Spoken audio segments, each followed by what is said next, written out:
parce qu'honnêtement, il s'agit, à mes yeux, d'une des séries les plus prometteuses et les plus incroyables qu'il m'ait été donné de voir. Attendez, je reviens. Hello YouTube, j'espère que vous allez bien. On se retrouve aujourd'hui avec une toute nouvelle vidéo Halloween. That's why je suis en noir, hein. Je ne m'habille pas tous les jours en noir. Et aujourd'hui j'ai envie de vous parler séries, j'ai envie de vous parler Netflix, les coups de cœur que j'ai eu sur la plateforme ces derniers temps, mais en termes de séries qu'on pourrait classifier flippantes, séries d'horreur, etc. Du coup je vous ai préparé ce top spécialement pour Halloween, pour vous donner, à l'instar des films que je vous ai présentés, des petites idées à ajouter dans votre checklist pour garder durant cette saison. Et du coup, aujourd'hui, je vous propose un petit top 6 de mes séries favorites qui font flipper. Donc si ça t'intéresse, reste avec nous. Et pour ceux qui le souhaitent, n'hésitez pas à vous abonner à ma chaîne, à activer les notifications pour recevoir mes vidéos et à mettre un petit pouce bleu. C'est gratuit, ça fait plaisir. Allez, cette fois-ci c'est la bonne, on y va. Alors, en tout premier lieu, je souhaitais vous parler de la série The Haunting of Hill House. The Haunting of Hill House est une série américaine dite d'anthologie, créée par Mike Flanagan et diffusée sur Netflix depuis octobre 2018. Donc pour ceux qui l'ignorent, une série d'anthologie, ça désigne une série dans laquelle la structure narrative est identique et répétitive entre les épisodes ou les saisons, sans personnages récurrents forcément, mais surtout qui s'insère dans un cadre générique ayant une thématique, un genre et un esprit commun, à l'instar de séries comme American Horror Story, Scream Queen, True Detective, etc. Dans cette série donc, chaque saison a vocation à être indépendante, mais elles sont liées par leur thème. Donc là, la maison hantée et les fantômes. Donc il faut savoir que cette série compte pour le moment 2 saisons, depuis aujourd'hui. Et oui, on est le 9 octobre, c'est la sortie de la saison 2. J'ai ouvert Netflix, la série m'attend sagement sur le canapé. La série explore le concept de maison hantée, s'inspirant des classiques de la littérature d'horreur comme Maison hantée de Shirley Jackson ou encore La Tour d'écrou d'Henry James pour la 2e saison. Et d'ailleurs, sachez qu'à sa sortie, le roman est considéré comme une des meilleures histoires de maison hantée de la littérature. Lors de l'été 1992, Hugh et Olivia Crane s'installent temporairement dans un ancien manoir, Hill House, avec leurs 5 enfants. Stephen, Shirley, Theodora, Luke et Eleanor. Mais d'étranges événements commencent à se dérouler au sein du manoir et affectent principalement Olivia, dont le comportement devient de plus en plus étrange. Un soir, Hugh et les enfants quittent la maison à cause de circonstances encore très floues pour les enfants Crane, mais qui ont conduit à la mort de leur mère. En 2018, soit 26 ans après leur départ d'Hill House, les enfants et leur père, dont la relation a été fortement affectée depuis, se retrouvent après une nouvelle tragédie, les forçant à affronter leurs démons intérieurs, mais également à ouvrir les yeux sur ce que Hill House a fait d'eux et l'emprise que cette maison diabolique semble encore avoir sur eux. Tout d'abord, quand j'ai commencé cette série, il faut savoir que j'ai eu comme un sentiment de déjà-vu. Même leur nom de famille me disait subtilement quelque chose et me mettait la puce à l'oreille. Du coup, ni une ni deux, j'ai pris mon tel, go Google et c'était parti pour la petite recherche. Et mon instinct avait vu juste. Il y a un énorme parallèle avec le film d'épouvante Antise sorti en 1999 que j'avais découvert en étant petite et qui m'a pas mal marqué. Si vous ne l'avez pas vu, go for it. That's a good movie. Et en fait, Antise c'est tout simplement l'adaptation du livre de Shirley Jackson, dont je vous parlais juste avant. Et cette série est folle. C'est une pépite, vraiment, je vous la conseille. Il y a un petit truc aussi que je voulais vous raconter, c'est que tout au long des épisodes, vous vous en rendrez pas compte, pour la plupart, il n'y a personne qui s'en rend compte vraiment, mais il y a des sortes de visions cachées, si je puis dire. Et voilà, quasi personne ne les remarque, j'ai pas envie de vous en dire plus parce que si jamais vous les remarquez, je me sentirais un peu con. On m'avait prévenu personnellement avant que je découvre la série qu'il y aurait ce genre d'images subliminales, mais en fait c'est qu'après que je les ai vues en allant checker une vidéo sur YouTube qui justement montre les différents endroits clés où on a ces visions. Et c'est que comme ça que j'ai capté le subterfuge en fait. Et ça m'a glacé le sang. Et ces visions contribuent fortement à installer cette ambiance pesante sans vraiment comprendre pourquoi. C'est juste fou. D'ailleurs, si ça vous intéresse, donc comme je vous l'ai expliqué, il y a la saison 2 qui sort aujourd'hui. C'est The Haunting of Bly Manor, donc c'est une toute nouvelle histoire, un tout nouveau synopsis. Donc après le tournage de cette vidéo, je pense aller un peu binge-watcher Netflix pour la découvrir. J'ai trop hâte, je suis trop contente. Attendez, je reviens. chelou.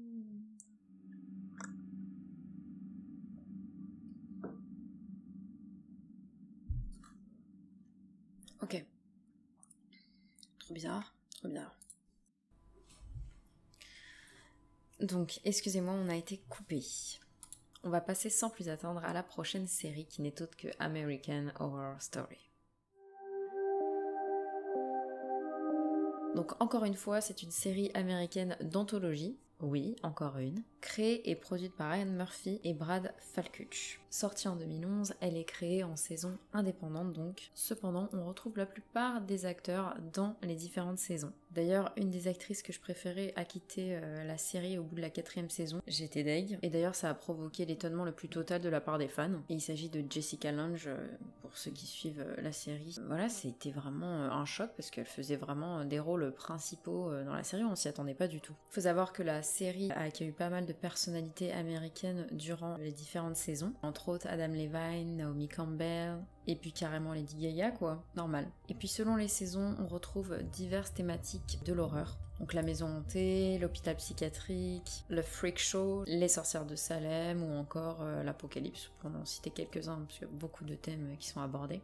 On peut remarquer énormément de connexions entre les saisons, donc notamment les personnages récurrents, hein. Par exemple Sarah Paulson, qu'on retrouve en Lana Winters plusieurs fois, mais également sous le rôle de Billie Dean Howard, qui est également dans d'autres saisons, et toujours incarnée par la même actrice, Sarah Paulson. La série fait référence à de nombreux faits divers, personnages historiques, légendes urbaines, histoires paranormales et mystérieuses, et films, notamment les grands classiques du fantastique et du cinéma d'horreur. Cette série mêle la peur, le déséquilibre mental, le gore, le sexe, les tabous de la société et le politiquement correct, et c'est pour ça que ça en fait une série assez profonde et mystérieuse. Ryan Murphy a clairement sa patte, reconnue entre mille. D'ailleurs, on le capte direct quand on regarde quelque chose dans cette veine, on sait tout de suite que c'est lui. On devine que c'est lui. Tant c'est particulier et assez unique, croyez-moi. Ma saison préférée est tout de même Asylum, qui se passe dans un hôpital psychiatrique. Il s'agit du 2e chapitre, il est centré sur l'asile psychiatrique de Briarcliff, dirigé par Sir Jude en 1964. Jessica Lange, aka Sir Jude, est une non-autoritaire et sadique qui prend sa mission très à cœur, cherchant sa rédemption pour une faute passée. Honnêtement, j'ai pas envie de vous en dire trop, j'ai envie de vous laisser découvrir la série si vous avez envie de la regarder. Et s'il y a bien une saison que je vous conseille de découvrir dans cette série, c'est Asylum, c'est celle-ci, donc vraiment, allez-y, elle est incroyable. Et comme je vous l'expliquais tout à l'heure, c'est une série d'anthologie, donc vous pouvez voir les saisons de façon tout à fait aléatoire, cela n'affectera pas votre lecture de la série. J'ai adoré la vibes de la nouvelle saison, très années 80, c'est hyper cool. Par contre, l'intrigue un peu moins, donc j'ai un peu décroché, il faudra que je la reprenne quand j'aurai le temps. Dans cette série, je suis fan du jeu d'acteurs, je trouve que les acteurs sont vraiment formidables, surtout Sarah Paulson, que je trouve incroyable. Elle joue également dans Ratched, la nouvelle série Netflix qui vient de sortir, orchestrée par le même réalisateur, justement. Et je l'ai tout de suite senti, je savais pas, et je sentais la patte en fait de Ryan Murphy, je me suis dit mais c'est pas possible, c'est lui qui a fait ça. Et en fait, effectivement, c'est bien lui. Donc là, je vais vous faire un petit parallèle de Ratched. Donc c'est une série que j'ai beaucoup aimée également. Donc Ratched qui fait partie, bien évidemment, de mon top. Donc Ratched, il s'agit d'une série basée sur le célèbre roman Vol au-dessus d'un nid de coucou de l'écrivain Ken Kesey. La série est plus précisément basée sur l'infirmière Mildred Ratched, dont elle explore la vie avant les événements du roman. Donc c'est hyper intéressant. En 1947, l'infirmière Mildred Ratched arrive à Lucia en Californie du Nord. Ancienne infirmière de guerre, Mildred souhaite rejoindre l'équipe de l'hôpital psychiatrique du docteur Richard Hanover. Au premier abord, elle semble être froide mais tout à fait normale. En réalité, elle cache des secrets, une face très sombre ainsi qu'un lien avec Edmund Tolson, un homme arrêté pour avoir violemment assassiné un groupe de prêtres. Arrivée à l'hôpital, elle va être témoin de pratiques proches de la torture comme la lobotomie. Sa rencontre avec Gwendolyn Briggs, la responsable de la campagne du gouverneur de Californie, va également bousculer sa vie. La série explore ce qui va alors la conduire à ce qui se passe dans Vol au-dessus d'un nid de coucou, et qui vont faire d'elle l'un des monstres les plus célèbres de la littérature et du cinéma. Ensuite, nous passons à la série ou émission Unsolved Mystery. Faut savoir qu'avant ça, je regardais déjà énormément de reportages, de vidéos YouTube et compagnie sur les serial killers, sur des faits divers un peu inexpliqués, sur des histoires paranormales, ça m'a toujours passionnée. Et Unsolved Mystery, c'est exactement ça. Faut savoir que c'est une émission culte, reboot grâce à Netflix. Et cette série documente justement divers cas d'événements paranormaux ou de faits divers inexpliqués, créée par Terry June Murray et John Cosgrove et lancée initialement en 1987 sur NBC pendant 10 ans. Elle passe ensuite sur CBS où la série se stoppe en 2010. Netflix décide de reprendre l'émission avec Murray et Cosgrove ainsi que la production de Stranger Things, 21 Laps Entertainment. Sean Levy, producteur exécutif sur Stranger Things, a noté que le reboot de Netflix serait fidèle à l'émission originale tout en poussant son concept dans une nouvelle direction. La série Netflix néanmoins n'a pas d'animateur car l'équipe créative ne voulait pas trouver de remplaçant à Robert Stack qui a animé et raconté la série pendant 15 ans et décédé en 2003. Les 6 premiers épisodes ont été balancés en juillet et autant vous dire que ça a bien rythmé mon été, relançant d'ailleurs mes spéculations personnelles sur l'affaire de Xavier Dupont de Ligonnès, les vôtres aussi d'ailleurs, parce qu'il y a un épisode qui est dédié, qui est très bien construit. Et vont s'en suivre 6 nouveaux épisodes qui sortent à partir du 19 octobre, donc j'ai trop hâte, trop hâte. Donc ça sort dans 10 jours, au moment où je filme cette vidéo. J'espère que vous êtes autant au taquet que moi. Dites-moi en commentaire d'ailleurs si vous avez déjà vu les 6 premiers épisodes, et si vous ne les avez pas vus, je vous conseille de les découvrir. Non, franchement, je vous conseille cette série si, comme moi, vous aimez les enquêtes où il n'y a pas forcément de réponse, où ça reste vraiment un peu dans le flou. C'est des cases non résolus, donc il y a beaucoup de théories autour de ces histoires, et ça tourne toujours autour d'affaires de meurtres, de fantômes, ou encore des histoires qui impliqueraient des aliens. Mais je vous en dis pas plus. Nous allons tout de suite passer à l'avant-dernière série que je veux aborder avec vous. Et c'est pas n'importe quelle série. Cette série, c'est The OA. Bon, j'ignore si je peux classifier The OA dans ce top, mais cette série m'a tellement interpellée, et ça peut être quand même considéré assez proche de la science-fiction, donc je me permets de la mettre ici. Histoire qu'au moins, je vous en parle un jour, parce qu'honnêtement, il s'agit, à mes yeux, d'une des séries les plus prometteuses et les plus incroyables qu'il m'ait été donné de voir. Donc The OA, c'est une série américaine créée et réalisée par Brit Marling et Zal Batmanglij. Elle est diffusée en 2016 sur Netflix et la série connaîtra malheureusement que 2 saisons.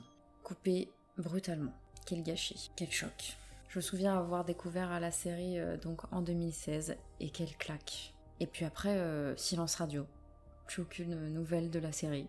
Jusqu'en mars 2019. Sortie d'une 2e saison. Et là, joie, espoir qui remonte en moi. Je me suis dit, ça y est, ils reprennent The OA, enfin. Et une joie qui sera donc de courte durée quand on connaît la suite du coup. Puisque Netflix annoncera peu après que la série sera discontinuée. Petit fait rigolo, la série, comme je vous le disais plus haut, a été créée et réalisée par Brit Marling, qui est également productrice dessus, et surtout protagoniste et actrice principale de la série. C'est assez drôle quand même, je tenais à le soulever. The OA retrace l'histoire de Prairie Johnson, une jeune fille aveugle adoptée qui réapparaît brusquement 7 ans après avoir été enlevée. Elle s'identifie désormais comme étant Lao, l'ange originel. La disparition de sa cécité ainsi que la nature de sa disparition provoquent bien des questionnements chez les autres. La série soulève et propose une théorie à la question la plus problématique de notre existence. Que se passe-t-il après la mort ? Et aborde notamment l'expérience de mort imminente, EMI, sujet qui me fascine grandement. La série interroge également sur la liberté de l'homme dans ses choix et ses expériences, et la richesse des références présentes et brillamment associées est également à souligner. L'histoire des religions, l'astronomie, la philosophie, les arts divers, c'est extrêmement riche. Franchement, c'est une pépite. Et j'irai même plus loin, à mes yeux, cette série est une œuvre d'art. Et en fait, ça m'a brisé que la production arrête comme ça un chef-d'œuvre aussi prometteur. Alors qu'il était annoncé initialement que c'était signé pour 4 saisons. Donc voilà, Netflix, si tu passes par là, pitié, reprends la production de The OA. On est plusieurs fans à réclamer ça, donc je rajoute ma pierre à l'édifice aujourd'hui. Netflix, on compte sur toi. Faut y croire les gars, il faut y croire. Maintenant, on va passer à la dernière série de mon top qui est également sortie la même année que The OA, donc en 2016. Et certains l'ont deviné puisqu'elle a été également pas mal comparée justement à The OA. Et je veux bien sûr et bien entendu parler de Stranger Things. Définitivement, la série de ma vie, sans hésiter. Et clairement, soyons honnêtes, elle fait l'unanimité lorsqu'on sait qu'il s'agit d'une des séries diffusées en streaming les plus regardées dans le monde. Donc pour vous en dire plus sur Stranger Things, c'est une série américaine de science-fiction horrifique, matinée de fantasy. La série est créée par les frères Duffer et est diffusée sur Netflix depuis juillet 2016. Matt, Ross, si vous passez par là, je vous aime. Elle compte à ce jour 3 saisons et 25 épisodes que j'ai inlassablement regardé à peu près, 46 fois. Et des poussières. L'ambiance de la série est fortement inspirée par des séries et films de science-fiction, des films fantastiques des années 80, piochant ses influences dans les œuvres de Lovecraft, Steven Spielberg, John Carpenter, John Hughes ou encore Stephen King. Donc les Goonies, E.T. et des références claires aux années 80 avec des tas de clins d'œil aux choses qui ont bercé l'enfance des ados des années 80. Un pur bonheur. Une Madeleine de Proust en somme. L'intrigue s'étale sur plusieurs mois voire plusieurs années, entre 1983 et 1985. Un soir de novembre 1983 à Hawkins, dans l'Indiana, le jeune Will Byers, 12 ans, disparaît brusquement sans laisser de traces, hormis son vélo. Plusieurs personnes vont alors tenter de le retrouver. Sa mère Joyce, ses amis, menés par Mike Wheeler et guidés par la mystérieuse 11, une jeune fille ayant des pouvoirs psychiques, ainsi que le chef de la police, Jim Hopper. Parallèlement, la ville est le théâtre de phénomènes surnaturels liés au laboratoire national Dawkins, géré par le département de l'énergie des États-Unis, et indirectement la Central Intelligence Agency, dont les expériences dans le cadre du projet MK Ultra ne semblent pas étrangères à la disparition de Will. Je ne vous en dis pas plus, je pense que tout le monde connaît Stranger Things par ici, mais si vous ne l'avez pas vu, qu'attendez-vous, guys? Bien que classifié comme horrifique, il y a une ambiance feel good qui se dégage de cette série, c'est magique. Une bonne humeur de fou s'en dégage et on s'accroche tellement à ces gamins. Surtout que Mike Wheeler me fait penser à mon petit frère. Je me suis trop attachée à eux et j'ai trop hâte qu'ils reprennent le tournage pour la saison 4. Concernant ma saison coup de cœur, puisque c'est pas mal demandé quand les gens parlent de Stranger Things sur internet ou ailleurs, je ne peux pas choisir. C'est trop compliqué, mais bon, si j'ai pas trop le choix, je dirais la saison 1, puisque c'est les prémices de l'amour incommensurable que j'ai pour cette série. C'est les débuts, c'est tout un souvenir. Stranger Things, c'était le début d'une belle histoire d'amour.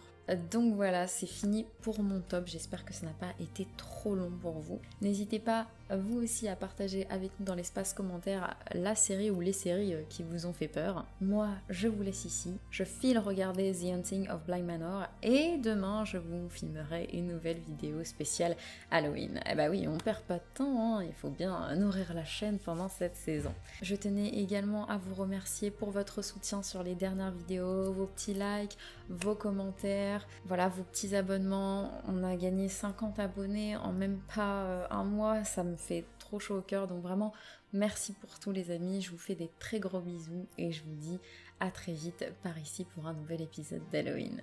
Ciao!